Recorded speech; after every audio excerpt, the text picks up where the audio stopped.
Oh, hi, Mark. Smile is a 2022 horror film that just came out sometime this month, I want to say. And it's about a sinister entity of some kind that smiles a lot and it makes people commit suicide.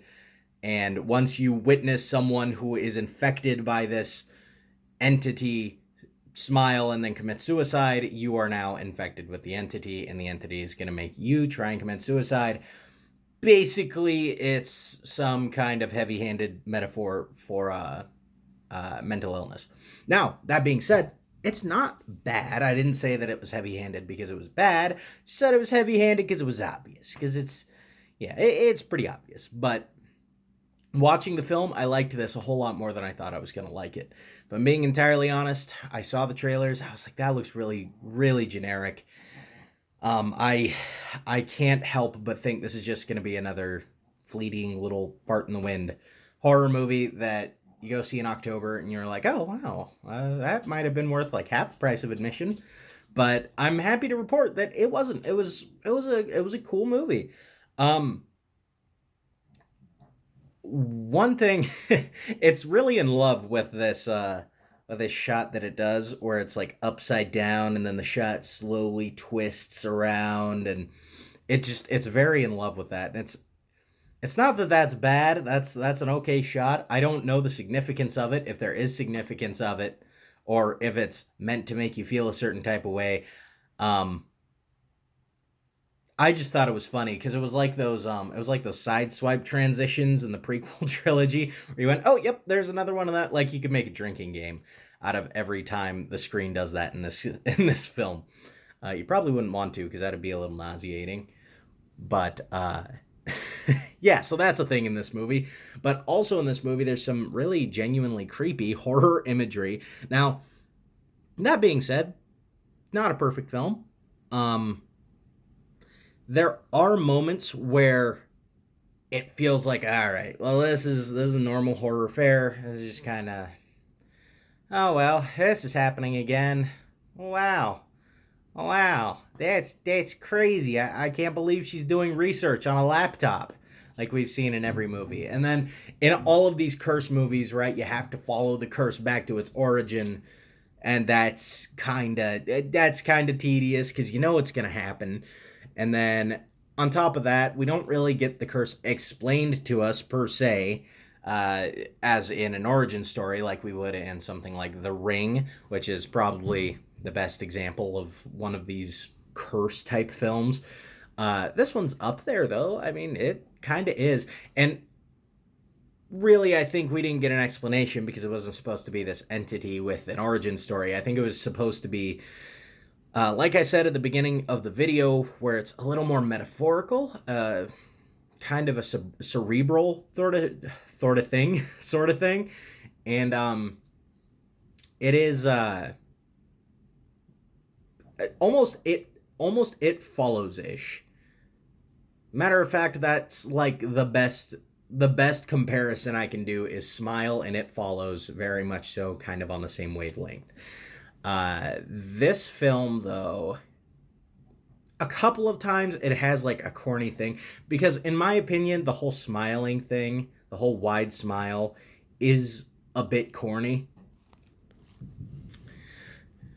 But it is kind of corny every once in a while, and I think that's a very corny thing generally. Just like this curse doesn't make a ton of sense. It doesn't make a lot of sense why it's not just killing people or instantly making them kill themselves because it needs to be scary for the audience. And I mean, that's how all these movies are. I understand that. That's the nature of this type of movie.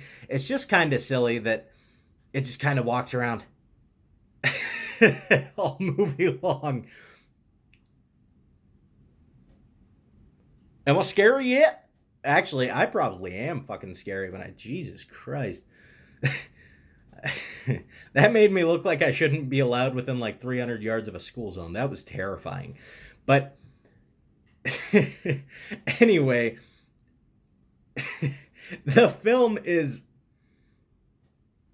it is creepy, but a couple of times the smiling thing it gets a little it gets a little much. A couple of people's smiles look kind of silly, because yeah, you have all these different actors and they're all portraying their own kind of interpretation of the smile, and on some of them it looks rather silly because that's just how they look when they smile real big like that, and they can't help it. But that's a thing. That is a thing that happens in this film. Most of the time, though, it's really creepy. This movie doesn't have a ton of bullshit jumps. Holy shit, my dog. Lucio, you cut that out. I let him out 20 seconds ago. I let both of my dogs out like 20 seconds ago, and already Lucio's like scratching to get back in. Standing at the fucking window, staring at me. Yeah, I see you, dude. Alright, I have to let my gremlin in because he's being a douche. Now you tell the people why you couldn't wait 30 seconds. You tell the people. I fully expect an explanation right here, right now. Oh, the lick? Okay. That's understandable, honestly. Oh my god. You're being over dramatic. Anyway. Oh, where was I? It's kind of corny, the smile. Sometimes. Most of the time, it's really effective and creepy. There are very minimal jump scares in this movie, which is kind of nice. There was one jump scare that actually did get me, which I hate that it got me. But, because it was like such a foreseeable jump scare. I was just so in the moment that I forgot that I should be looking out for that sort of thing because it's modern horror. And obviously, it's going to jump scare you. But, yeah, I think the scares were really well formed. There were a few times where you're just looking into a dark room and you barely see something. It's like, oh my god, that's terrifying. Then there's another time, which this is possibly the most effective moment in the movie for me. Well, I don't really want to say. I don't really want to say what happens, so I'm not going to tell you what happens in this moment. I will say something gets big, which sounds dirty, but it's not. And something gets big, and it's like it feels like our main character should have just broke down having a panic attack. But anyway, yeah, other than the few corny parts and kind of cliche horror moments, which do happen in this, a couple of cliche jump scares. There's one spot in particular, well, a couple spots, the whole following the curse back to the origin thing, that's going to happen. Obviously, it's the type of movie that it is, so it is definitely going to happen. You know that going in. It's still kind of annoying, just because it's so formulaic, and the whole doing research on the internet.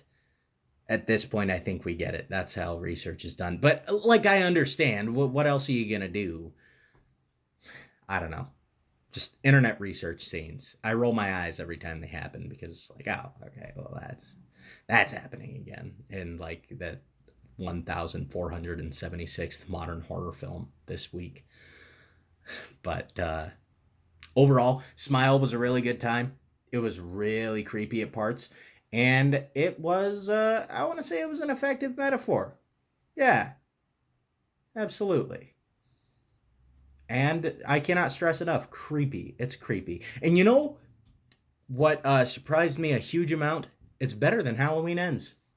Man, this is crazy. I mean, I know that Halloween Ends, it's such a masterpiece that you can't really, you can't really hold films to that standard.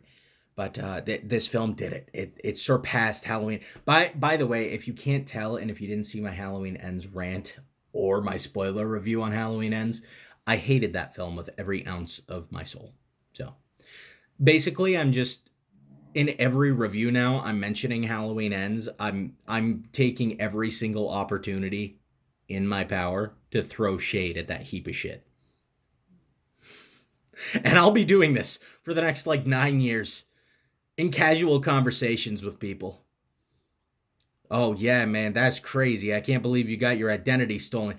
Did I ever tell you about Halloween Ends? and how shit it is. Oh man, I'm sorry to hear that your grandma died, bro. Oh, that's crazy. My heart goes out to you and your family, but it's not as painful as the time I went to go see Halloween Ends. Mamaw dying ain't shit in comparison. All right.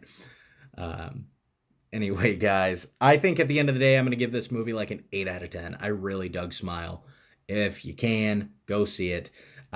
Only thing that's kind of bumming me out is I never did get to go see Barbarian because it left theaters, because Black Adam went into theaters. Which I'm going to go see Black Adam 2, may or may not review it. Probably not. This isn't really a superhero channel, more of a horror thing. So, oh my god, I've been speaking in run on sentences. I'll talk to you later.